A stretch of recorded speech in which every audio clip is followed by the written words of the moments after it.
દેવગઢ બારી ટાવર ખાતે કોંગ્રેસની જનાક્રોશ યાત્રા યોજાઈ, જેમાં કોંગ્રેસ પ્રદેશ પ્રમુખ તેમજ વિરોધ પક્ષના નેતાએ ભ્રષ્ટાચાર તેમજ દારૂ ડ્રગ્સ મુદ્દે સરકારને આડે હાથ લીધા.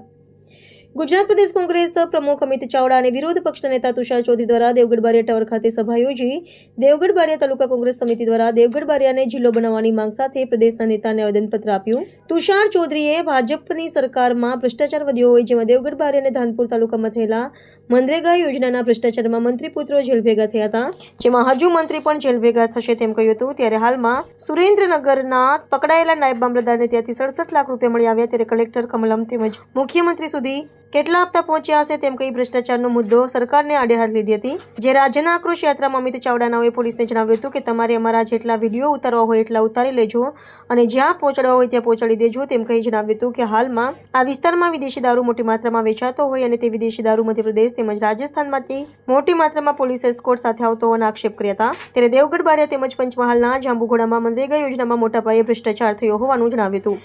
આ ભ્રષ્ટાચારમાં અનેક રજૂઆતો કરવા છતાં કોઈ કાર્યવાહી ન થતી હોય તેનું કારણ નીચેથી ઉપર સુધીના તમામ નેતાઓ ભ્રષ્ટાચારમાં મળેલા હોવાનું જણાવ્યું હતું. ત્યારે હવે પછી ભ્રષ્ટાચારનો ખાલી વિરોધ નથી, પણ ભ્રષ્ટાચારીઓને જેલ ભેગા કરવાની તૈયારી બતાવી હતી. બીજા તબક્કામાં ફાગવેલથી શરૂ થયેલી આ જનાક્રોશ યાત્રા 15મા દિવસે દાહોદ જિલ્લાના દેવગઢ બારિયામાં આજે ટાવર ચોકમાં સભાના સ્વરૂપે મળી છે. તમે જોઈ શકો છો કે હજારોની સંખ્યામાં લોકો, જે સામાન્ય લોકો છે, જે જનતા છે, એ આ જનાક્રોશ યાત્રામાં જોડાઈ રહી છે.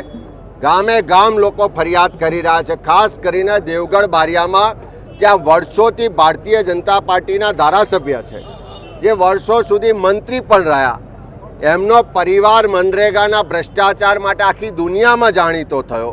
એ જ દેવગઢ બારિયાની નગરપાલિકામાં પણ કરોડોનો ભ્રષ્ટાચાર થાય છે.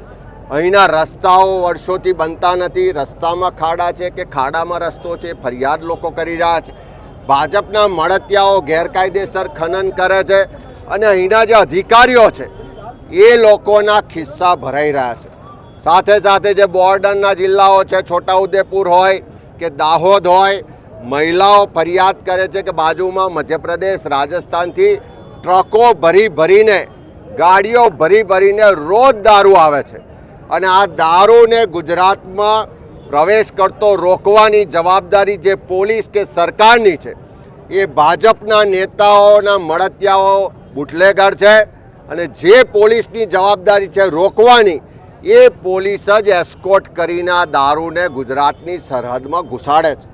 એ દારૂ ડ્રગ્સનો ખાત્મો કરો એવો ગામે ગામથી બહેનોનો બુલંદ અવાજ આ યાત્રામાં આવી રહ્યો છે. સાથે સાથે મનરેગાનો ભ્રષ્ટાચાર, નલ સે જલનો ભ્રષ્ટાચાર ખાલી એક ગામ, એક તાલુકા, એક જિલ્લાનો નહીં, પણ બધા જ ગામ, બધા જ તાલુકા અને બધા જ જિલ્લામાંથી અવાજ ઉઠે છે કે કરોડો રૂપિયાનો નલ સે જલ અને મનરેગામાં ભ્રષ્ટાચાર છે.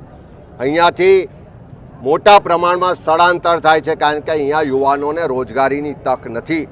દાહોદ જિલ્લામાં સ્થાનિક ઉદ્યોગો આવે, રોજગારી મળે એવી માંગ અહીંયા ઉઠી રહી છે. ચારે તરફ અધિકારીઓ, ભાજપના નેતાઓની સામેલગીરીથી ગેરકાયદેસર કામો થઈ રહ્યા છે. ગેરકાયદેસર એનએનું જે આખું કૌભાંડ હતું, એવું જ ગેરકાયદેસર 73 AA જમીનોને વેચવાનું, સરકારી જમીનો હડપ કરીને એનો ધંધો કરવાનું કૌભાંડ આ દેવગઢ બારિયા અને આજુબાજુના વિસ્તારમાં ચાલી રહ્યું છે. એના પુરાવા મળ્યા છે. જળ જંગલ જમીનના અધિકાર નથી મળ્યા એવી ફરિયાદો મળી છે. આ બધી જ ફરિયાદો આજે આ ટાવર ચોકમાં લોકો ખુલ્લામાં, કોઈ પણ જાતના ડર વગર, જ્યાં પોલીસ એનો સ્ટાફ વિડીયો રેકોર્ડિંગ કરે છે, જ્યાં આવી સરકારના ખબરી બની અને અહીંયાના રેકોર્ડિંગ કરી રહ્યા છે, તેમ છતાં લોકો ઉઠાવી રહ્યા છે. એનો સ્પષ્ટ મતલબ છે કે આ જનાક્રોશ યાત્રા એ પરિવર્તનનો શંખનાદ સાબિત થવા જઈ રહી છે.